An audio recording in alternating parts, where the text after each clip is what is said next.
Hello, my name is Andrew, and I'll be doing a presentation about friendship for my Barrett Honest contract.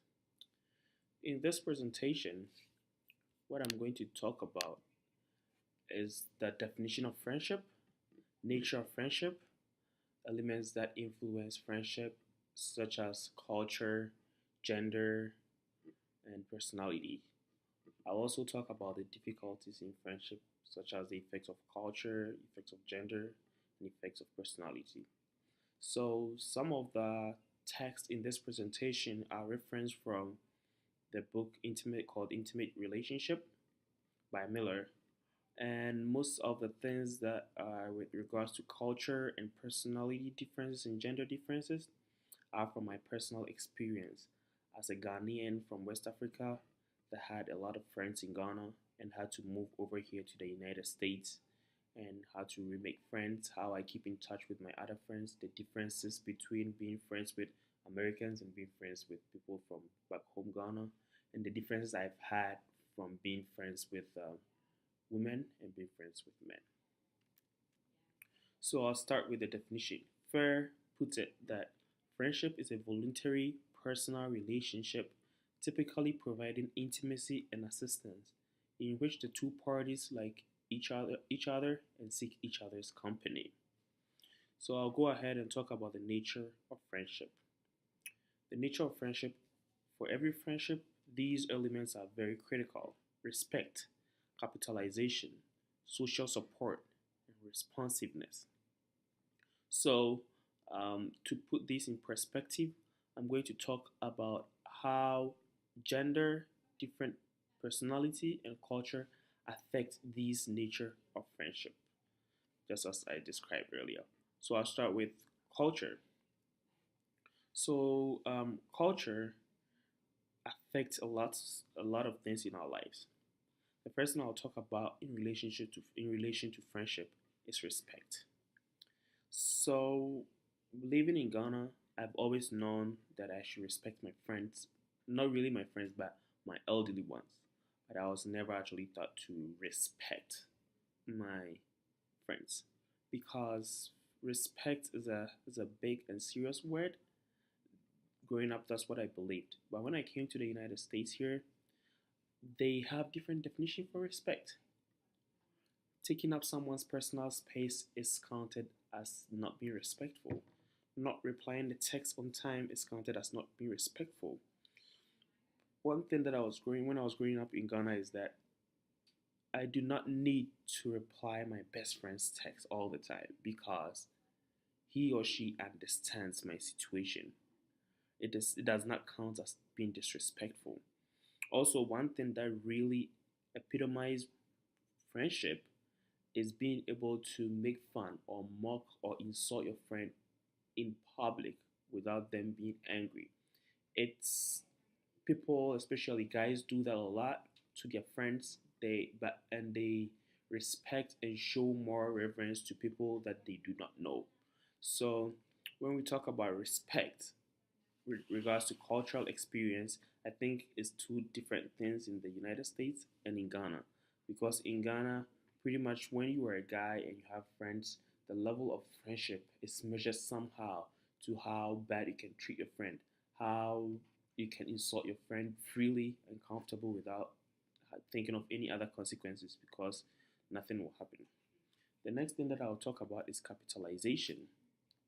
Um, when I came to the United States here, I'm graduating this semester, and all my friends have got jobs or school. I'm the only one who hasn't gotten anything yet.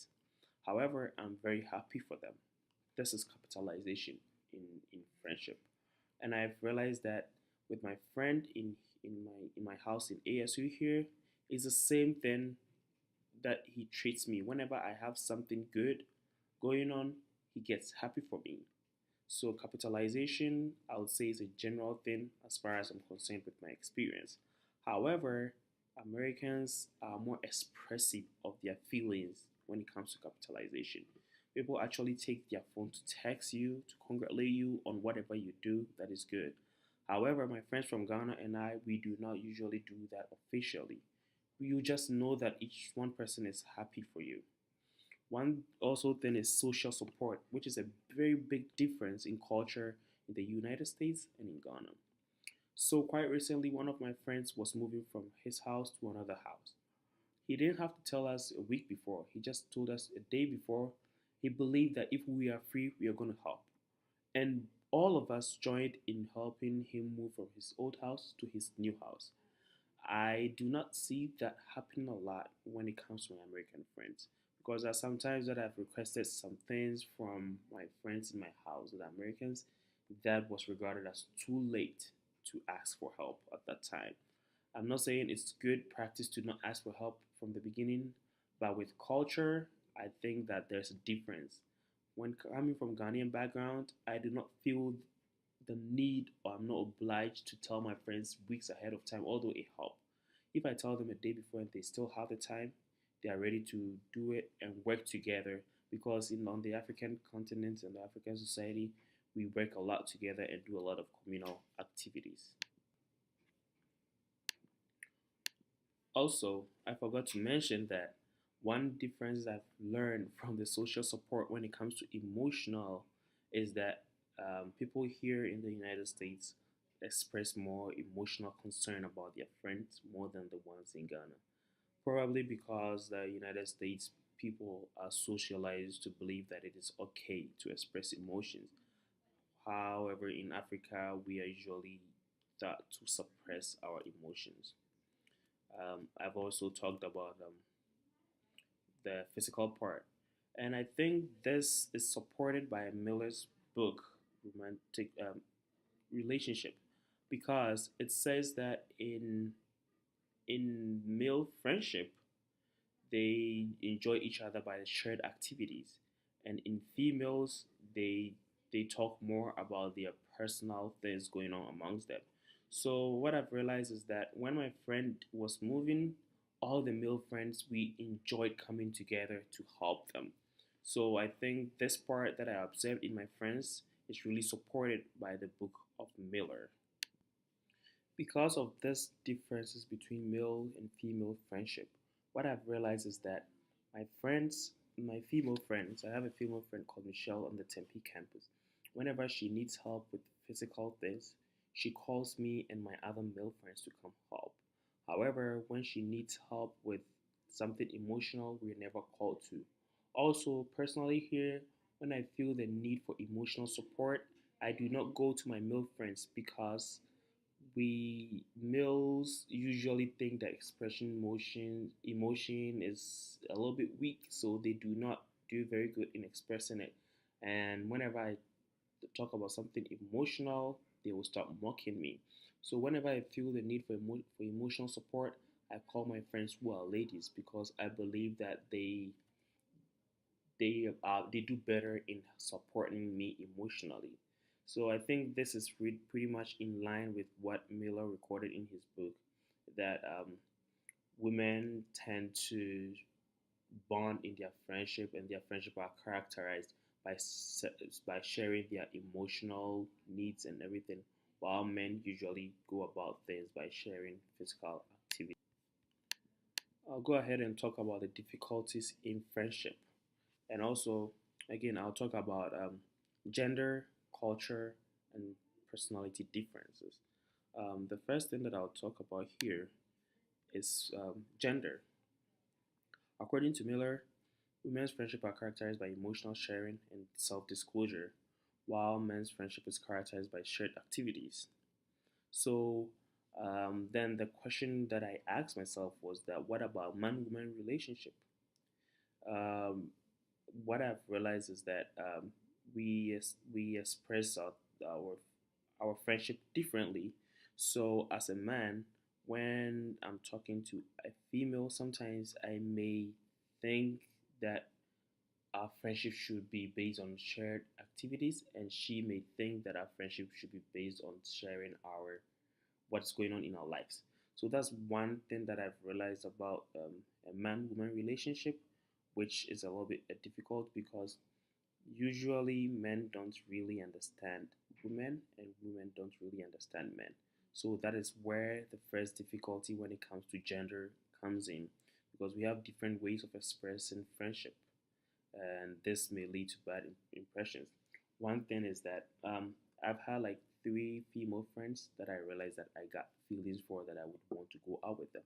Initially, they were my friends. However, because they were constantly supporting me emotionally, I got attached to them enough that I thought that I was falling in love with them. And this, I don't think they felt the same way, because from their point of view, that's how friendship should be. But from a male's point of view, they were showing so much care that it made me think that I'm in love with them and they may be in love with me. So that's one problem with that's one difficulty with friendship with the other gender. Usually, with my experience, I tend to start falling in romantic love with them. The next and the big thing that I want to talk about here is the difficulty in friendship in relation to culture. So, in my culture from Ghana, if someone is fat, it is not shame. It is actually complimenting, because we believe that if you get big, you've been fed well, and you're actually living a good life. But when I came to America, I realized that when you tell someone that she's big or he's big, it's pretty much fat shaming. This makes friendship within different cultures very difficult, because there was this girl at my church. Although she's her parents are Ghanaians and she was born in Ghana, she was brought to the America very early, so she is American now. And she went to visit Ghana and came back, and I was complimenting her that she's big now. She's looking good. Then she told me that I shouldn't be saying that to a woman. I shouldn't tell women that they are fat, because it's fat shaming. I was really shocked, because I thought, as Ghanaian that as she was, she would understand it from my point of view, but I realized that that wasn't true. So having different cultures make friendship a little bit difficult sometimes. Another thing is different perspective. So there's this girl again from my church called Dorothy, that one day we were eating at the potluck, and a man was standing by the food. So when the woman came, the man paved way for the woman to come and serve the food. And Dorothy was a little bit offended, because Dorothy thought that the man was trying to push the food responsibilities to the woman. However, me standing by and being from Ghana, I realized what was going on wasn't actually the man trying to push the responsibility to the woman. However, the man was actually trying to respect the woman by giving her the chance to serve us.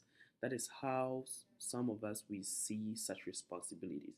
And Dorothy saw it from a different perspective, that the man was trying to push food responsibilities to the woman because she's a woman. Meanwhile, the rest of us saw it as opportunity to show respect to the women who took the responsibility of cooking. We thought they should also have the privilege of serving and giving the food, much food, to whoever they thought was deserved it. One thing about respect too, in relation with culture and friendship, is showing up unannounced. In Ghana, if you have a best friend, you pretty much show up unannounced to their house all the time. Their parents are expecting you all the time, and they're expecting you all the time. You do not have to text them, you do not have to call them.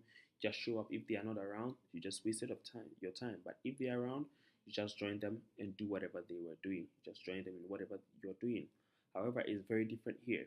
When you show up to someone's house unannounced, it's seen as on it seemed as a bad thing. You were a little bit disrespectful of their personal space, and you did not give them a heads up before you got there. So that's one different thing in culture that makes friendship a little bit difficult, because I may see it as a good thing to just show up at my friend's place because she's my friend or he's my friend, and I'm just going and he'll be happy to see me. However, people get disappointed, and this is because of different culture. Another thing is taking your friend's thing without permission. Because of respect, whenever you're touching someone's things here, whether you're a friend or not a friend, you have to ask permission, which is a good thing to do. But in coming from a different perspective of culture, how we've been brought up is that you're pretty much allowed to let your friend take your thing without their permission, because if you need it and they're not around, you can take it just that way. So I remember when I moved into my house and I was living with my friend David. He's American, And I went to the room. I went to the fridge one day and I took a soda, and I drank the soda. He didn't concern about the fact that it was drank, but his main concern was the fact that I didn't tell him before I took it, which I found it to be very strange. But later on, I learned that to be friends with an American, you have to learn those things because those are the values that they are brought up with.